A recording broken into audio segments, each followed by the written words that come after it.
بسم اللہ الرحمن الرحیم نحمده ونصلی علی رسولہ الکریم اما بعد۔ معزز سامعین، اس سے پہلی ویڈیو میں ہم نے فقہی قواعد کی تعریف، فقہی قواعد اور اصول فقہ میں بنیادی فرق اور اس کے مختلف پہلوؤں کا جائزہ لیا تھا۔ آج کی اس ویڈیو میں ہم فقہی قواعد کی اہمیت اور فقہ حنفی کے قواعد کا تاریخی پس منظر، اس کا تاریخی ارتقاء ڈسکس کریں گے۔ آج کا جو بنیادی سوال ہے وہ یہ ہے کہ ہمیں فقہی قواعد پڑھنے کی بنیادی طور پر ضرورت کیوں پیش آئی، یا اس کا ہمیں عملی طور پر کیا فائدہ ہو سکتا ہے۔ تو اس کا جواب اس صاحب کتاب نے یہ دیا ہے کہ فقہی قواعد بنیادی طور پر ہمیں مختلف پہلوؤں سے فقہ اسلامی کے اس ذخیرے کو سمجھنے میں مدد دیتے ہیں۔ مثلا فقہی قواعد کے ذریعے ہم ہمارے یہ جو تاریخ میں بڑے بڑے فقہا جن کی فقہی مذاہب وجود میں آئے، ان کی فقہی منہج کو جان سکتے ہیں۔ مثلا جب ہم اپنے فقہی مذاہب کا مطالعہ کرتے ہیں تو اس میں 4 بڑے فقہی مذاہب، یعنی المذاہب الفقہیۃ الاربعہ، یعنی حنفی، شافعی، مالکی اور حنبلی، ان کی بنیادی طور پر ان کی مناہج، ان کی میتھڈولوجی میں کیا ڈفرینس ہے، اس کا اندازہ ہمیں فقہی قواعد کے ذریعے ہوتا ہے۔ مثلا امام ابو حنیفہ رحمۃ اللہ علیہ، ان کا منہج یہ ہے کہ ان کو جب کسی چیز کا، کسی مسئلے کا شرعی حکم معلوم کرنا ہے تو سب سے پہلے قرآن کریم کے اندر دیکھتے ہیں، پھر سنت کے اندر دیکھتے ہیں، پھر امت کے اجماع کی طرف دیکھتے ہیں، قول صحابی کی طرف دیکھتے ہیں، اور اس کے بعد جب معاملہ تابعین تک پہنچتا ہے تو وہ خود تبع تابعین میں سے ہیں، تو وہ بھی اسی طرح اجتہاد کرتے ہیں اور قیاس کرتے ہیں جیسے کہ تابعین نے کیا۔ جبکہ امام شافعی کا منہج اس سے مختلف ہے، امام احمد رحمۃ اللہ علیہ کا منہج اس سے مختلف ہے۔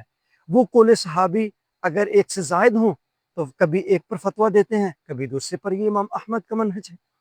تو ہمیں فقہی قواعد کے ذریعے بآسانی ان چیزوں کا علم ہو جاتا ہے کہ فقہا نے اپنی فقہ اسلامی مرتب کرتے وقت کس منہج کو، کس میتھڈولوجی کو اختیار کیا ہے۔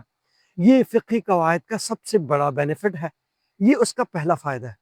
نمبر 2، فقہی قواعد کے ذریعے ہمیں فقہا کے درمیان ہونے والے اختلافات، یعنی مختلف مسائل کے بارے میں فقہا کی مختلف آراء کیوں وجود میں آئی، اس کے پیچھے بنیادی محرکات، عوامل یا اسباب کیا ہیں، فقہی قواعد کے ذریعے ہمیں وہ سمجھنے میں مدد ملتی ہے۔ مثلا ہمیں یہ پتہ چلتا ہے کہ فقہا کے اصولی استنباط کیا ہیں، یعنی ایک مسئلے کو جب قرآن کریم سے ڈرائیو کرنا ہے، یعنی فقہ اسلامی کی بنیادی سورسز سے ڈرائیو کرنا ہے، تو فقہا اس کے لیے کس قسم کے اصول اپناتے ہیں۔ مثلا جب ہم قرآن کریم میں دیکھتے ہیں تو قرآن کریم کی ایک آیت جس کو آیت الوضو کہا جاتا ہے، کہ اس میں ہے کہ یا ایھا الذین آمنوا اذا قمتم الی الصلاۃ فاغسلوا وجوہکم وایدیکم الی المرافق وامسحوا برؤوسکم وارجلکم الی الکعبین، یعنی اے ایمان والو، جب تم نماز کا ارادہ کرو تو تم وضو کرو۔ وضو کیا ہے کہ فاغسلوا وجوہکم وایدیکم، اپنے ہاتھ دھو لو، اپنا چہرہ دھو لو، اور کوہنیوں تک اپنے ہاتھ دھو لو، سر کا مسح کر لو اور پاؤں دھو لو۔ پھر اس کے بعد کہا کہ وَإِن كُنتُمْ جُنُبًا فَطَّهَّرُوا، اگر تم حالت جنابت میں ہو، یعنی آپ پر غسل واجب ہے تو طہارت حاصل کرو۔ اور وَإِن كُنتُمْ مَرْضَىٰ، اگر تم مریض ہو، او عَلَىٰ سَفَرٍ، یا تم سفر پر ہو، یا تمہیں او جاء احد منکم من الغائط، یا تم میں سے کوئی قضائے حاجت سے فارغ ہوا ہے، او لامستم النساء، یا تم میں سے کسی نے اپنی بیوی کو چھوا ہے، تو وہ کیا کرے؟ اگر اس کو پانی نہیں ملا تو صعیداً طیباً، تو وہ پاک مٹی سے مسح کر لے۔ اب اس آیت کے اندر جب ہم دیکھتے ہیں تو آیت میں ہے کہ لامستم النساء، تم نے اپنی بیویوں کو چھوا ہو۔ اب فقہا کے درمیان اس مسئلے میں اختلاف ہے کہ بیویوں کو چھونے سے کیا مراد ہے۔ حنفی اسکول آف تھاٹ، یعنی فقہائے احناف یا امام ابو حنیفہ رحمۃ اللہ علیہ اور ان کے مذہب کے کبار علماء کا موقف یہ ہے کہ کسی بیوی کو چھونے سے وضو یا یقینی طور پر نہیں ٹوٹتا، بلکہ یہ کنایا ہے، ایک میٹافور ہے اس بات سے کہ بیوی کو چھونے سے مراد بیوی سے ہم بستر ہونا ہے۔ جبکہ فقہائے شوافع نے اس پہ بالکل الٹ جو ہے وہ موقف اختیار کیا ہے۔ ان کا موقف یہ ہے کہ اگر کسی شخص نے اپنی بیوی کو چھو لیا تو اس سے بھی اس کا وضو ٹوٹ جاتا ہے۔ یعنی ایک قرآن کریم کا ایک لفظ ہے، فقہا کی ایک جماعت نے اس کا ظاہری مطلب لیا ہے، وہ فقہائے شوافع کی جماعت ہے، اور دوسرے گروہ نے اس کا مجازی مطلب لیا ہے، یعنی اس سے مراد اپنی بیویوں کو چھونے سے مراد ان سے ہم بستر ہونا ہے۔ لہٰذا دونوں کے اصول بات کہ جب ایک لفظ اس کا حقیقی مطلب بھی ہو سکتا ہو اور مجازی مطلب بھی ہو سکتا ہو، اس میں کب مجازی معنی کو اختیار کریں گے اور کب حقیقی معنی میں اختیار کریں گے، فقہا کے دونوں جماعتیں یعنی دونوں گروہوں کے پاس اپنے اپنے اصول ہیں، اور دونوں اپنے اصولوں کی پیش نظر سے اس مسئلے سے اس قرآن کریم کی ایک آیت سے دو مختلف مسئلے مستنبط کرتے ہیں، اور جس کی وجہ سے ان کے درمیان اختلاف ہے۔ اب اس قسم کو سمجھنے کے لیے، اس قسم کے اختلافات کو سمجھنے کے لیے، اس کے بنیادی فیکٹرز کو سمجھنے کے لیے ہمیں فقہی قواعد کو جاننا بہت ضروری ہے۔ یہ دوسرا بڑا بینیفٹ ہے فقہی قواعد کو پڑھنے کا، کہ اس کے ذریعے ہمیں یہ معلوم ہوتا ہے کہ فقہائے کرام کے درمیان اختلاف کیوں ہوا، ایک ہی مسئلے میں دو حکم بنیادی طور پر پیش کیوں آئے۔ یہاں ایک اور چیز کی طرف بھی اشارہ کیا گیا ہے کہ قدیم فقہا یعنی امام ابن تیمیہ رحمۃ اللہ علیہ نے اپنی کتاب رفع الملام من ائمۃ الاعلام میں یہ بات ذکر کی ہے کہ کبھی کبھار فقہا کے درمیان اختلاف کی وجوہات میں سے ایک وجہ یہ ہوتی ہے کہ ایک حدیث ایک فقیہ تک پہنچی ہوتی ہے، جبکہ وہی حدیث دوسرے فقیہ تک نہیں پہنچی ہوتی، تو جس تک پہنچی ہے اس نے دوسرا موقف اختیار کیا، اور جس تک نہیں پہنچی اس نے دوسرا موقف اختیار کیا۔ تو صاحب کتاب یعنی آتھر نے یہاں پر یہ بات بھی ذکر کی کہ ضروری نہیں کہ ہر دفعہ اختلافات کی وجوہات میں یہی وجہ جو ہے وہ اثر انداز ہو رہی ہو، بلکہ عموماً اصول استنباط یعنی قواعد جو ہے ان کے رولز، ان کی استنباط ڈفرنٹ ہونے کی وجہ سے بھی جو ہے مسائل اور اس کے احکام میں اختلافات ہوتے ہیں۔ یہ اس کی بنیادی اسباب میں سے ایک سبب ہے۔ تیسرا بڑا بینیفٹ یہ ہے کہ ہمیں فقہی قواعد کے ذریعے ایک ہی قاعدے کے ذریعے ڈفرنٹ چیپٹرز آف فقہ کے مسائل کو یاد کرنے میں مدد ملتی ہے۔ مثلا فقہ کا ایک بینیفٹ یعنی ایک قاعدہ جو ہم آگے جا کے پڑھیں گے وہ یہ ہے کہ الامور بمقاصدها، اعمال کا، کاموں کا دار و مدار وہ نیتوں پر ہے، اس کے مقاصد پر ہے۔ اچھا، جب آپ وضو کر رہے ہیں تو وہاں بھی آپ کی نیت، آپ وضو میں آپ کی نیت، آپ کے وضو کا دار و مدار آپ کی نیت پر ہے۔ جب آپ نماز پڑھ رہے ہیں، نماز کا دار و مدار بھی آپ کی نیت پر ہے۔ اگر آپ کی نیت دکھاوے کی ہے، ریاکاری کی ہے، آپ کو اس کے مطابق اللہ رب العزت ٹریٹ کریں گے، اور اگر آپ کا اخلاص اعلیٰ ترین مراتب پر ہے تو کل قیامت کے روز آپ کو اس کے مطابق ٹریٹ کیا جائے گا۔ جب ایک شخص سیل اینڈ پرچیز کرتا ہے، اس کی جو نیت ہے اس کو اس کے مطابق ثواب ملے گا، اور ایک شخص نکاح کرتا ہے اور اس کی نیت، اس انٹینشن یہ ہے کہ میں اس کے ذریعے اللہ کے نبی کی سنت کا احیاء کرنا چاہتا ہوں، تو یقیناً اس کو اللہ کے نبی کی سنت کو زندہ کرنے کا اجر ملے گا۔ لیکن ایک شخص کی اگر نیت صرف اور صرف اپنی خواہش کو پورا کرنا ہے تو اس کو اس کے مطابق کل قیامت کے روز ٹریٹ کیا جائے گا۔ یعنی ایک ہی پرنسپل ہے، ایک ہی قاعدہ ہے جو کتاب الوضو میں بھی اپلائی ہو رہا ہے، کتاب الصلاۃ میں بھی اپلائی ہو رہا ہے، اور فقہ الاسرہ یعنی فیملی لا کے اندر بھی اپلائی ہو رہا ہے، اور کمرشل لا کے اندر بھی اپلائی ہو رہا ہے۔ یہ بینیفٹ ہے فقہی قواعد کو پڑھنے کا کہ آپ فقہا کے مرتب کردہ ایک عبارت کے ذریعے ڈفرنٹ چیپٹرز کے اندر اپلائی ہونے والا قاعدہ یاد کر لیتے ہیں، جس سے آپ کو فقہ کے کئی ایک مسائل ازبر ہو جاتے ہیں۔ تیسرا بڑا بینیفٹ یہ ہے کہ آپ ان قواعد کے ذریعے نئے مسائل کو ڈرائیو کر سکتے ہیں، یعنی اس قاعدے کے ذریعے آپ نئے پیش آنے والے مسائل، یعنی آج انٹرنیٹ کی دنیا میں، آج ڈیجیٹل کرنسی کے ایرا میں ڈفرنٹ قسم کے مسائل پیش آ رہے ہیں۔ مثلا پہلے زکوٰۃ کی نوعیت ڈفرنٹ تھی، آج پیپر کرنسی کے اوپر زکوٰۃ کے نوعیت ڈفرنٹ ہے۔ پہلے جو ہے وہ مال جو ہے فزیکل شکل میں ہوتا تھا، گڈس اور کوموڈیٹیز کی شکل میں ہوتا تھا، آج مال کی جو ہے ڈفرنٹ شکل، آپ کا سافٹ ویئر آپ کا مال ہے، آپ کی یوٹیوب چینل اس سے آپ انکم جنریٹ کر رہے ہیں آپ کا مال ہے، اس سے زکوٰۃ کیسے ادا کرنی ہے اس کے پرنسپل ڈفرنٹ ہوں گے۔ آپ کے سٹاکس جو آپ کی انویسٹمنٹس پڑی ہیں میوچل فنڈس کمپنی کے اندر، سٹاک ایکسچینج کے اندر، یا کرپٹو کے اندر جو حلال بورڈز کے اندر آپ نے انویسٹمنٹ کی ہے اس کے اندر زکوٰۃ کی کیا نوعیت ہو سکتی ہے، زکوٰۃ کیسے اپلائی ہوگی، آج اس کی ڈفرینٹ ہے۔ اونرشپ، پہلے کوموڈیٹیز اور گڈس فزیکل شکل میں ہوتی تھی، اس کی اونرشپ فزیکل لی جاتی تھی۔ آج جو ہے، جبکہ آج کے ایرا کے اندر چیزیں جو ہے وہ آن لائن چلی گئی، سافٹ ویئر جو ہے وہ آپ کی اونرشپ میں ہے۔ اس کی اونرشپ کیسے ہوگی؟ کیا فزیکل اونرشپ ہوگی یا کنسٹرکٹیو اونرشپ ہوگی؟ یہ ڈفرنٹ مسائل۔ فقہی قواعد آپ کو ان نئے مسائل کو سمجھنے اور اس نئے مسائل سے حکم استنباط کرنے میں، اس کی تخریج کرنے میں، ان کو نئے ایشوز پر اپلائی کرنے میں آپ کی مدد کرتے ہیں۔ یہ فقہی قواعد کا ایک چوتھا بڑا بینیفٹ ہے۔ پانچواں بڑا بینیفٹ یہ ہے کہ فقہی قواعد کے ذریعے ہم مقاصد شریعت کو جانتے ہیں۔ یعنی مقاصد شریعت کے جو شریعت کی بہت اہم مقاصد اور اہم پرنسپل ہیں۔ شریعت کے بنیادی مقاصد کیا ہیں؟ جن کو فقہا کلیات الخمسہ کے نام سے جانتے ہیں، کہ انسانی جان کا تحفظ، انسانی عقل کا تحفظ، انسانی مال کا تحفظ، انسانی نسل کا تحفظ۔ یہ سارے کے سارے جو ہیں، یعنی 5 چیزیں، کہ حفظ النفس ہو، حفظ العقل ہو، حفظ جان ہو، اور حفظ مال ہو، حفظ دین ہو، دین کا حفاظت، ان سب کی حفاظت جو ہے وہ شریعت کے بنیادی مقاصد میں سے ہے۔ لہٰذا آپ کی دین کی حفاظت کے لیے شریعت نے یہ رول اپلائی کیا کہ کسی قسم کا کوئی اکراہ یا کورژن کرنا شریعت میں زبردستی کرنا جائز نہیں۔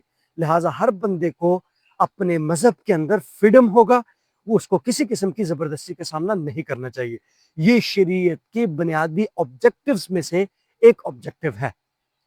نمبر 2، آپ کی جان کا تحفظ۔ ایک انسان کی جان کا تحفظ، اس کے لیے شریعت نے کہا کہ جو کسی دوسرے کی جان ناحق لے گا اس پر قصاص کی سزا اپلائی کی جائے گی۔ مال کا تحفظ، جو کسی کا مال چوری کرے گا اس کو جو ہے حد السرقہ، چوری کی سزا اس پہ اپلائی کی جائے گی۔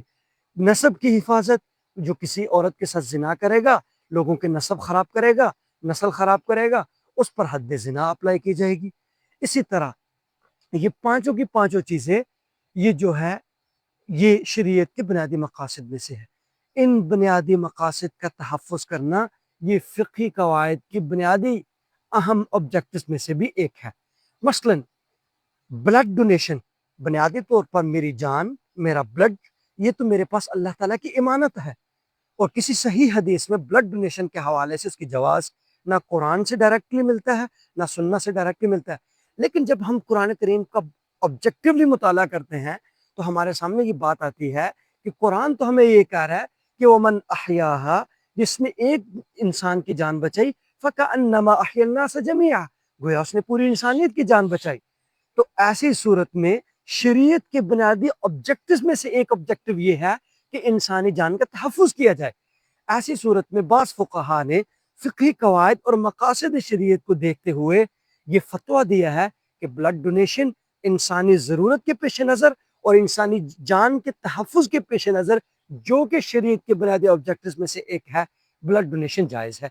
اسی طرح یہ جو ہیومن ملک بینک کا ایک نیا ایشو چل پڑا ہے، اس میں بھی بعض علماء نے بچے کے بارے میں یہی ایڈوائز کیا ہے، یہی ریکمنڈ کیا ہے کہ اگر بچے کی جان کو خطرہ ہو تو بلڈ جو ہے، جو مختلف قسم کی جو ملک کے جو وہ بننے بینکس بننے ہیں ملک ڈونیشن کے، تو اس کا پورا میکانزم ہونا چاہیے تاکہ نسب کا تحفظ کیا جا سکے۔ جس عورت نے جس بچے کو دودھ پلایا وہ اس کی رضائی ماں ہے، وہ اس کے ساتھ حرمت کا رشتہ قائم ہوتا ہے۔ تو یہ اس قسم کے بلڈس، اس قسم کے ملک بینک جو ہے ان کو قائم کرنا ملک کے اندر، وہ اس ضرورت کے پیش نظر کہ بچوں کی حفاظت کی جا سکے، ان کی جان کی حفاظت کی جا سکے، بعض علماء نے اس کے جواز کا فتویٰ دیا ہے۔ اور اسی طرح فقہی قواعد کا ایک بہت بڑا بینیفٹ یہ ہے کہ ہمارے پورے کلاسیکل ورثے کو، پورے کلاسیکل اسکالرشپ کو یہ فقہی قواعد ایکٹیویٹ کرتے ہیں، اس لیے کہ یہ نئے زمانے میں پیش آنے والے مسائل کی تخریج کرنے میں ہماری مدد کرتے ہیں۔ تو یوں جو ہے 6 بینیفٹ ہمیں فقہی قواعد کو پڑھنے سے ہوں گے۔ پہلا بڑا بینیفٹ یہ ہوگا کہ اس کے ذریعے ہمیں فقہا کی میتھڈولوجی، فقہا کا جو منہج ہوگا وہ جاننے میں مدد ملے گی، فقہا کے درمیان جو factors of difference of opinion ہیں ان کو جاننے میں مدد ملے گی، اور اس کے ذریعے ہمیں فقہ کے ڈیفرنٹ چیپٹرز کے درمیان جو جزیات آ رہی ہیں ان کو جاننے میں مدد ملے گی، اور اس کے ذریعے آنے والے ایشوز میں ہمیں فقہی قواعد اپلائی کرنے میں مدد ملے گی. اور نمبر 5 شریعت کے مقاصد کو اپلائی کرنے اور اس کو ایکٹیویٹ کرنے میں مدد ملے گی. اور نمبر 6 اپنے کلاسیکل ورثے سے بینیفٹ اور اس کو استعمال میں لانا اور اس کو ایکٹیویٹ کرنا، اس میں ہمیں مدد ملے گی. یہ 6 بڑے بینیفٹ یا فوائد ہیں جو فقہی قواعد کی اہمیت کو بیان کرتے ہیں. آج کی دوسری ویڈیو کا جو دوسرا اہم پہلو ہے، دوسرا بڑا جز ہے، وہ ہے چونکہ ہم یہ فقہی قواعد فقہ حنفی کی ڈسکورس کی اس میں فقہ حنفی کے فریم ورک میں پڑھ رہے ہیں، تو آج یہاں سے ہم اسپیسیفکلی فقہ حنفی نے جو فقہ حنفی کا جو پورا فریم ورک ہے، جو اسکول آف تھاٹ ہے، اس نے جو اس پہ ورکنگ کی ہے، جو ایک پورا علم ڈیولپ کیا ہے، اس کو جاننے کی کوشش کریں گے. سب سے پہلے تو یہ جان لیجئے کہ بہت سے فقہاء کرام کا خیال یہ ہے، بہت سے مؤرخین کا خیال یہ ہے جو فقہ اسلامی اور اسلام کی لیگل ہسٹری کی تاریخ بیان کرتے ہیں کہ فقہی قواعد کے اندر بہت بڑا کنٹریبیوشن وہ فقہ حنفی اسکول آف تھاٹ کا ہے. وہ سب سے پہلے فقہاء ہے جنہوں نے اس طرف توجہ بھی کی اور اس پر مکمل طور پر پروفیشنلی اپنی کتابیں بھی تصنیف کی.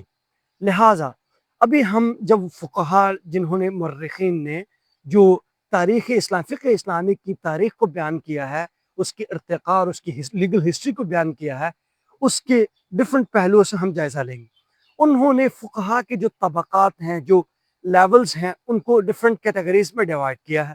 اس میں سب سے پہلا جو دور آتا ہے، جو مختلف ادوار آتے ہیں، ان سے پہلا دور ہے، اس کو وہ کہتے ہیں عصر الاجتہاد المطلق، یعنی وہ زمانہ جس کے اندر ہمارے کی پوزیشنز کے اسکالرز تھے، بڑے بڑے اسکالرز، امام ابو حنیفہ، شافعی، امام مالک، امام ابو حنیفہ، امام احمد ابن حنبل، امام اوزاعی، امام سفیان ثوری، امام لیث ابن سعد. یہ بڑے بڑے فقہاء کرام تھے جن کا اپنا منہج تھا قرآن کریم سے احکام ڈرائیو کرنے کا.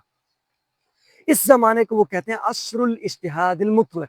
وہ ایسا زمانہ، ان مجتہدین کا زمانہ جو اپنی ذات میں مجتہد تھے، جو براہ راست قرآن کریم سے اپنے مسائل مستنبط کرتے تھے.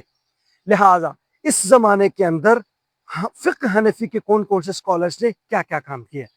تو یقینی طور پر ہمیں معلوم ہے کہ امام ابو حنیفہ نے ریٹن فارم میں اپنے کوئی ڈاکومنٹس نہیں چھوڑے، بلکہ ان کے اسٹوڈنٹس نے ہی اس میں ریٹن فارم میں کام کیا. ان کے 2 بڑے اسٹوڈنٹس تھے، ایک کا نام تھا امام ابو یوسف رحمۃ اللہ علیہ اور دوسرے کا نام تھا امام محمد ابن الحسن الشیبانی رحمۃ اللہ علیہ. امام ابو یوسف نے ایک کتاب مرتب کی تھی اس وقت کے کنگ اور اس وقت کے خلیفہ کی ریکمنڈیشن پہ. جب مسلمانوں کی فتوحات بڑھ گئی، مسلمانوں نے مختلف قسم کا ریونیو آنا شروع ہوا، تو انہوں نے ایک ریونیو پر ایک بک جو ہے پبلش کی، یا انہوں نے جو غیر مسلموں سے ریونیو لیا جاتا تھا اور مسلمانوں سے جو ریونیو لیا جاتا تھا اس پر ایک کتاب لکھی. اس کا نام تھا الخراج لابی یوسف، خراج نامی کتاب، جس کے آتھر امام ابو یوسف ہیں. اس کتاب کے اندر انہوں نے ڈفرنٹ قسم کی فقہی قواعد کو استعمال کیا. لہٰذا یہ پہلی کتاب تھی امام ابو حنیفہ کے شاگردوں میں سے ان کے بڑے شاگرد کی، جنہوں نے اپنی کتاب کے اندر فقہی قواعد کو برتا. اب یہ فقہی قواعد کی کتاب نہیں ہے، یعنی اس زمانے کے اندر فقہی قواعد یا فقہی القواعد الفقہیہ وہ فقہ کی کتابوں کے اندر ہی پڑھے جاتے تھے، اسی کے اندر لکھے جاتے تھے، فقہاء کرام اس کو اس کے اندر برتتے تھے. لہٰذا امام ابو یوسف نے اس کے اندر اس کو برتا. پھر امام محمد ابن حسن شیبانی نے اپنی 6 کتابیں جن کو ظاہر الروایہ کہا جاتا ہے، اس کے اندر فقہی قواعد کا استعمال کیا.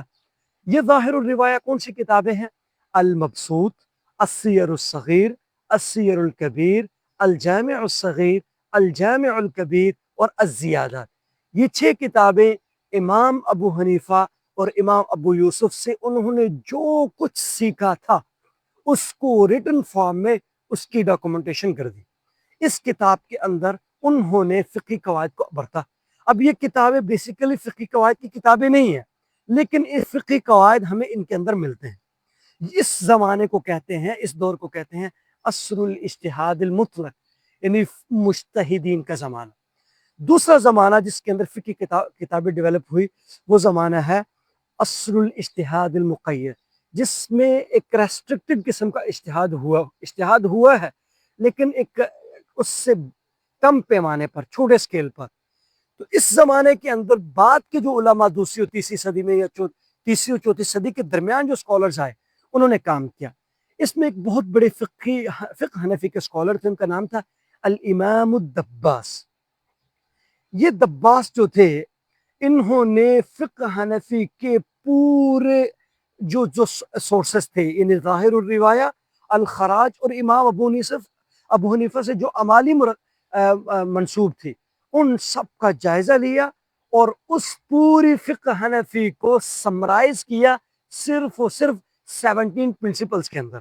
وہ اپنے اسٹوڈنٹس کو پڑھایا کرتے تھے، لیکن یہ نہیں بتاتے تھے کہ وہ پرنسپلز کون سے ہیں۔ تو ان کے بارے میں ہم جس کتاب کو فقہ حنفی کی جو کتاب ہمارے آتھر کے سامنے ہے، اس کا نام ہے الاشباح والنظائر ابن نجی۔ ابن نجی نامی کتاب کے ایک شارح ہیں الحموی، انہوں نے اس کے بارے میں ایک بہت اچھی سٹوری ذکر کی ہے۔ وہ کہتے ہیں کہ وہ ہر رات عشاء کی نماز کے بعد مسجد کو اندر سے لاک کر کے یہ 17 پرنسپلز کو دہرایا کرتے تھے۔ کسی ایک بندے کو، کسی شافعی فقیہ کو یا کسی انسان کو یہ خبر ہوئی کہ ہمارے ٹیچر جو ہے یہ ایگزیکٹلی یہ پرنسپل کسی کو سکھاتے نہیں ہیں، جس سے انہوں نے پوری فقہ حنفی سمرائز کر لی ہے، لیکن وہ ہر رات عشاء کی نماز کے بعد اس کو دہراتے ہیں۔ انہوں نے عشاء کی نماز پڑھنے کے بعد خود کو چٹائی کے اندر لپیٹ لیا اور مسجد کے اندر گھس گئے۔ جب انہوں نے دہرانا شروع کیا تو انہوں نے اس کو یاد کرنا شروع کر دیا۔ تو جب انہوں نے 8-10 قواعد جو ہے دہرائے، تو چونکہ چٹائی کے اندر، صف کے اندر تو مٹی تھی، تو وہ سانس لے رہے تو کہیں مٹی ان کے منہ میں چلی گئی اور ان کو جو ہے کھانسی آنا شروع ہو گئی۔ جب انہوں نے کھانسا تو امام طاہر دباس کو پتہ چل گیا کہ انسان کو غصہ آیا ہے۔ انہوں نے جو ہے اس بندے کو چٹائی سے نکالا اور پیٹا اور بھگا دیا۔ اس کے بعد انہوں نے اپنے یہ 17 قواعد جو ہے وہ مسجد میں تو دہرانے شروع کر دیے، ختم کر دیے، لیکن البتہ انہوں نے پھر اپنے اسٹوڈنٹ کو سکھائے۔ یوں یہ 17 قواعد، فقہ حنفی کو سمرائز کرنے والے قواعد جو ہے وہ نقل ہونا شروع ہوئے۔ پھر ایک دوسرے عالم آئے اسی زمانے میں، امام کرخی۔ انہوں نے ایک چھوٹا سا رسالہ، یعنی چھوٹا سا ایک بکلٹ اس پہ وہ لکھا۔ اس بکلٹ کے اندر امام طاہر دباس کے 17 قاعدے تھے وہ بھی یوز کیے اور اس پر مزید ایڈیشن کیا۔ تو یہ جو قواعد تھی فقہ حنفی کی، یہ آلموسٹ 40 پلس چلے گئے، یعنی 40 پلس تھے یہ اپنے اس رسالے کے اندر۔ تو فقہ حنفی کے بارے میں ایک مشہور چیز ہے جس پر اعتراض کیا جاتا ہے، یہ ہمارے اہل حدیث علماء اور اس کے علاوہ بھی دیگر علماء نے اس پہ وہ اعتراض اٹھایا ہے۔ وہ قاعدہ بیسیکلی اس کتاب کے اندر ہے۔ وہ قاعدہ یہ ہے کہ جب کبھی بھی کوئی نص، یعنی قرآن کی، حدیث کی، ہمارے سامنے آئے وہ ہمارے فقہی اصولوں کے خلاف ہو، تو ہم فقہی اصولوں کو تبدیل نہیں کریں گے۔ ہم اس قرآن کی آیت اور اس حدیث کی ٹیکسٹ کی ایسی انٹرپریٹیشن کریں گے کہ اس کی ہارمونائزیشن ہو سکے ہمارے پرنسپلز کے ساتھ۔ تو بہت سے لوگوں نے اس کی انٹرپریٹیشن کی ہے کہ ان کی بات کا کیا مطلب، تو درست مطلب بھی بیان کیا ہے، لیکن بہت سے لوگوں نے کہا یہ تو ایسی بات ہے کہ قرآن پہ جرات کر رہے ہیں، تو انہوں نے اس قاعدے پہ اعتراض بھی کیا۔ وہ قاعدہ اس کتاب میں ہے، رسالۃ الامام الکرخی میں، یعنی امام کرخی کے اس بکلٹ کے اندر ہے۔ اچھا، تیسرا بڑا جو کام اس تیسری چوتھی صدی میں ہوا، وہ امام دبوسی کا کام ہے، جنہوں نے سب سے پہلے مرتب شکل میں اتنا مفصل اور انٹینسو قسم کا کام فقہ حنفی میں کیا، اور کہا جاتا ہے کہ یہ فقہی قواعد پر سب سے پہلے اور اوائل میں لکھی جانے والی کتابوں میں سے ایک ہے۔ اس کا نام ہے تأسیس النظر۔ اس کے اندر انہوں نے فقہ حنفی کی کتاب کو قواعد پر مزید ایڈیشن کر کے ایک بک کی شکل میں جو ہے اس کو مرتب کر دیا۔ تیسرا زمانہ آتا ہے عصر الاجتہاد فی المذہب۔ اس زمانے کے اندر پھر جو ہے شروحات لکھی گئی، بڑی بڑی بک سامنے آئی، مثلا بدائع الصنائع للامام کاسانی سامنے آئی، قاضی خان کی شرح زیادات سامنے آئی، اسی طرح الاشباح والنظائر لابن نجیم 9ویں صدی ہجری کے اندر سامنے آئی، 8ویں 9ویں میں۔ تو یوں جو ہے یہ ایک فقہ حنفی نے ایک پورا فقہ قواعد کا ایک ڈسکورس مرتب کر دیا، جو اصول فقہ کے پیرالل جو ہے کام کر رہا تھا اور ان دونوں کو سرو کر رہا تھا۔ یعنی بیسیکلی فقہ اور اصول فقہ دونوں کو سرو کرتا ہے فقہی قواعد، اور ان دونوں کی ایک طرح کی انٹرپریٹیشن ہے۔ چوتھا جو دور ہے وہ ہمارا آج کا متاخرین کا دور ہے۔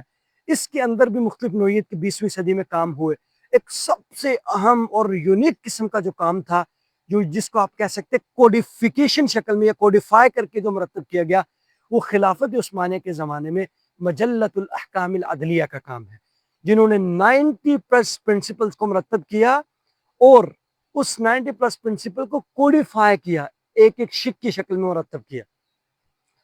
اسی طرح ایک بہت بڑا کام وہ امام مصطفیٰ زرقا کا ہے، بہت بڑے سوری عالم تھے، ابھی حال ہی میں ان کی وفات ہوئی، آج سے کوئی 3-4 عشرے پہلے، اور ان کے بیٹے اس وقت اسلامی بینکنگ کے بہت بڑے اسکالر ہیں، انس الزرقا، مفتی تقی عثمانی صاحب کے کولیگ ہیں۔ انہوں نے اس پہ بہت بڑا اچھا کام کیا، انہوں نے کتاب لکھا المدخل الفقہی العام۔ اچھا، یہاں ہمارے اس آتھر نے تو یہ 2-3 مجامع الحقائق کا ایک ریفرنس ذکر کیا، اس کے علاوہ سعودیہ کے اندر اس پہ بہت بڑے کام ہوئے انسٹیٹیوشن لیول پہ۔ ایک کام ہوا موسوعۃ معلمۃ الزائد، یعنی انسائکلوپیڈیا آف فقہی قواعد۔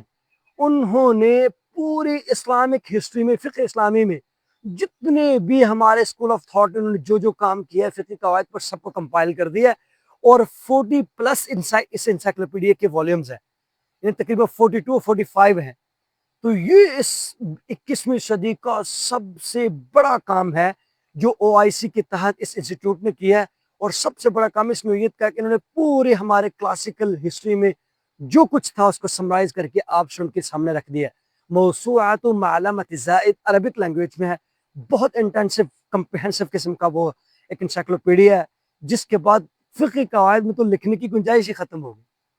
تو یہ جو ہے 4 ادوار، مجتہدین کا دور، اجتہاد مقید کا دور، اجتہاد فی المذہب کا دور، اور متاخرین یعنی ریسنٹلی جو اس پہ کام ہو رہا ہے اس کا زمانہ، یہ ہمارے فقہ اسلامی اور فقہ حنفی نے جو قواعد مرتب کیے اس کا جو ہے یہ مختصر سا خاکہ اور 2 پوائنٹ کی شکل میں آپ کے سامنے رکھ دیا گیا ہے۔ جزاکم اللہ خیر۔